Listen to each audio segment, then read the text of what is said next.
देखिए, मैं श्रीमद् भागवत गीता के 6ठे अध्याय से के 12वें श्लोक से शुभारंभ करता हूँ। सबको मेरा राधे कृष्ण। हरे कृष्ण हरे गोविंद मुरारे, हे नाथ नारायण वासुदेवा। हरे कृष्ण हरे गोविंद मुरारे, हे नाथ नारायण वासुदेवा। हरे कृष्ण हरे। ओम नमो भगवते वासुदेवाय नमः। ओम नमो भगवते वासुदेवाय। तत्र काग्रे मनः कृत्वा यत् चित्तेन्द्रिया क्रियाः उपविश्य विषया असने युज्या धो मन आत्मा विशुद्धये।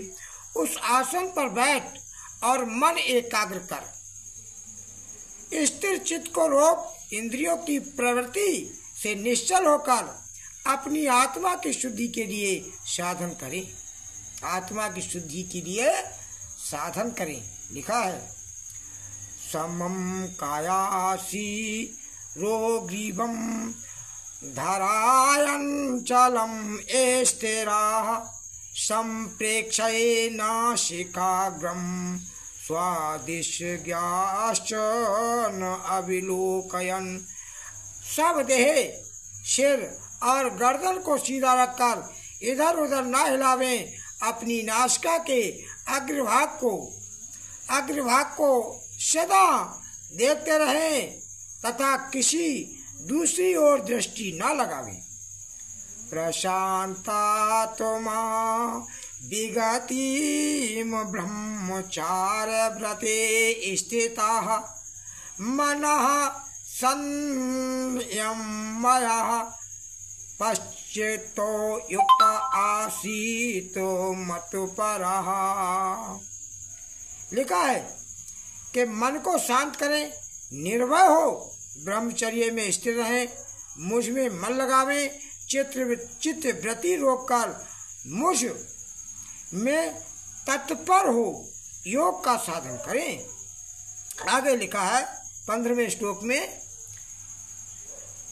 योजन एवं सदा आत्मानं योगी नेत आत्मनसः शांति निर्वाण परमां मतस्य स्थामि अधिगच्छति। मन को बस में रखकर योगी इस प्रकार अपनी आत्मा को योग में लगावें, वह परम पद रूप और मुझ में स्थित होने से मोक्ष को पावें। आगे लिखा है, नात्यस्य सनास्तु योगो अस्ति न च कान्तमनस्तो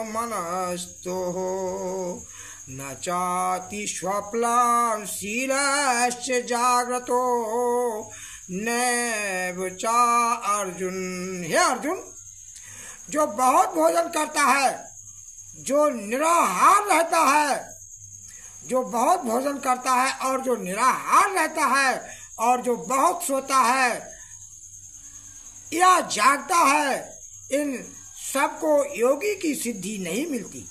जो बहुत सोता है या बहुत जागता है, जो बहुत भोजन करता है या निराहार रहता है, उसको योगी की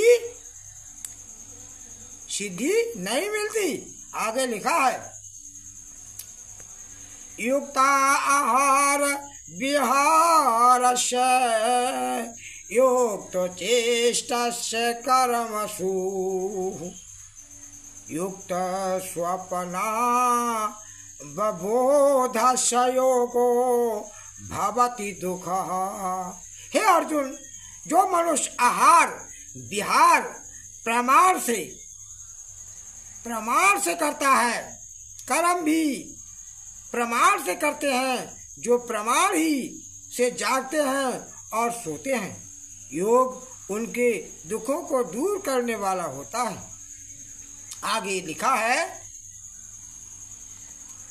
18वें में कि यदा विनेतम चित्तमात्मन्येवा तिष्ठते निःस्पृह सर्वकामेभ्यो युक्त इति उच्यते तदा। जो अपनी आत्मा ही में अपनी चित्तवृत्तियों को रोक लेता है और संपूर्ण भावनाओं को छोड़कर निःस्पृह हो जाता है तथा वह युक्त कहलाता है। आगे लिखा है यथा दीपो निवात इस्तो नेंगते सोपामा स्मृता योगनो यत चित्तस्य योच्यते योगात्मनः। जिसने अपना चित्त अपने अधीन कर लिया है और जो सदा योगा अभ्यास में लगा रहता है, योगी को मन निर्वात स्थान में रखे हुए दीपक समान निश्चल हो जाता है। आगे लिखा है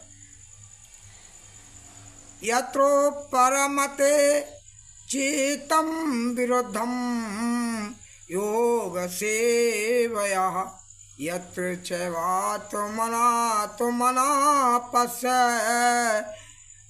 पश्चान आत्मनि तोष्यति। जिस अवस्था में योग सेवा से अपनी चित्तवृत्ति के रोकने पर चित्त जहाँ विश्राम लेता है और जहाँ बुद्धि से आत्मा संतुष्ट होती है। आगे लिखा है के सुखमातयन्तिकं यत् दुबुद्धिग्रहमतीन्द्रियं वेति यत्र न चैवायं स्थितिश्चलत् तत्वात्। हे अर्जुन, जो सुख अनंत है अर्थात जहाँ दुख का लेश नहीं है और केवल बुद्धि द्वारा ही जाना जाता है, उस सुख में स्थित योगी आत्म स्वरूप से चलायमान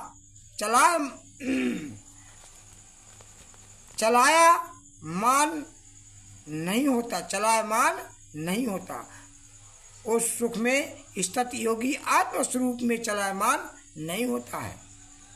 लिखा है यम लवधवा चापरम लाभम मन्यते नाधिकम ततः यस्मिन् स्थितो न दुखे न गुरुआनिपि विचालयते।